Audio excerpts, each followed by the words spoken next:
এবং গোমাতা যারা ভাববেন যে গোমাতাকে জবাই করবে, সেই স্বপ্ন আর পূরণ হবে না। যে জিনিসটা হিন্দুদের সেন্টিমেন্ট, সেটাকে জবাই করতে হবে। গোমাতা এতদিন ছিল না, আজকে হয়েছে গোমাতা। আমরা তো একজন হিন্দু, জানি না গরুকে কি করতে হবে, গোমাতা করতে হবে। গোমাতা যদি করবি তাহলে সরকার বাড়ি নিয়ে গোমাতা করুক। বিজেপি সরকার এসছে, আমরা মানলাম, ভালো হয়েছে, কিন্তু এ কি সর্বনাশ হচ্ছে। এক না তো গলায় দড়ি দিতে বলো, আর না হলে বিষ আনতে বলো। পশ্চিমবঙ্গে গরু কুরবানি নিষিদ্ধ নয়, কিন্তু যে নিয়ম করা হয়েছে তাতে আইনি জটিলতা থেকে বাঁচতে গরু কুরবানি থেকে বিরত থাকছে মুসলিম সমাজ। যেহেতু হিন্দু ধর্মে গরুর একটা ধার্মিক প্রাধান্য আছে, তাই কুরবানি বন্ধ হলে সনাতন ধর্মের মানুষদের ধার্মিক আস্থা ক্ষুণ্ণ হবে না। বাট এই বিষয়ের একটা অন্য দিকও সোশ্যাল মিডিয়াতে খুব দ্রুত ভাইরাল হচ্ছে। পশ্চিমবঙ্গে গরু এবং মহিষ সংক্রান্ত ব্যবসার মূল্য প্রায় 4 থেকে 6 লক্ষ কোটি টাকার কাছে।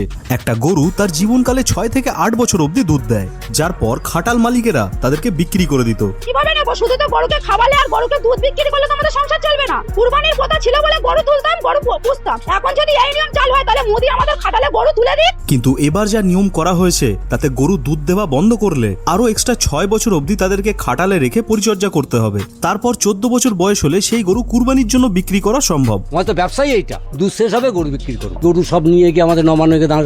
আর এখানেই প্রশ্ন তুলছে গরু ব্যবসায়ীরা যে এক্সট্রা 6 বছর তারা কিভাবে ওই গরুগুলোকে পালন করবে। অর্থাৎ শুধু দুধের ভরসায় গরু পালন করে তার থেকে সংসার চালানো খাটাল মালিকদের পক্ষে প্রায় অসম্ভব, এবং সেই জন্যই হয়তো তারা বলছে যে এই বছরের পর তারা হয়তো আর গরু পালন করবে না। এবছরটা সুযোগ দিয়ে মনে সামনে বছর থেকে কল্পনা যদি চিন্তা ভাবনা করে না, তাহলে আমরাও চিন্তা ভাবনা করে নেবো। তাহলে আমরা তুলবো না, আমরা অন্য জন খেটে খাই বা অন্য কিছু করে খাই, সেটাও তো আমরা করে খেতে পারবো। এবার গরু পালন বন্ধ হলে দুধের সাপ্লাই কমবে, আর দুধের সাপ্লাই কমলে মিল্ক ইন্ডাস্ট্রি অর্থাৎ দুধ, পনির, ঘি এবং মিষ্টির মতো খাদ্যদ্রব্যের দাম আকাশ ছোঁয়া হতে পারে। তাছাড়া সংখ্যালঘু সমাজ গোমাংস খাওয়া বন্ধ করে দিলে অল্টারনেটিভ হিসেবে তারা মাটন এবং চিকেনটাকেই বেশি কনজিউম করবে। ফলে এই ক্ষেত্রে সার্টেন টাইমের জন্য মূল্য বৃদ্ধির সম্ভাবনা থাকতে পারে।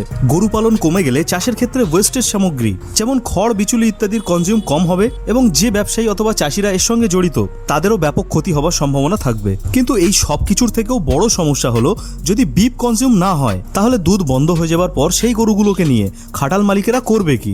এর সব থেকে বড় সলিউশন হলো বড় বড় গোশালা তৈরি করা, যেখানে দুধ বন্ধ হয়ে যাবার পর ওই গরুগুলোকে বিনামূল্যে পরিচর্যা করা হবে। অর্থাৎ গরু মহিষ পালন করার জন্য বর্তমান সরকারকে একটা স্ট্রং ডিসিশন নিতে হবে, যাতে ধার্মিক আস্থা নষ্ট না হয় এবং গরু পালনকারীরাও নিশ্চিন্ত হয়ে ব্যবসা করতে পারে। মনে রাখতে হবে, পশ্চিমবঙ্গের গ্রামীণ অঞ্চলের জন্য গরু পালন একটা বিরাট ইনকামের সোর্স।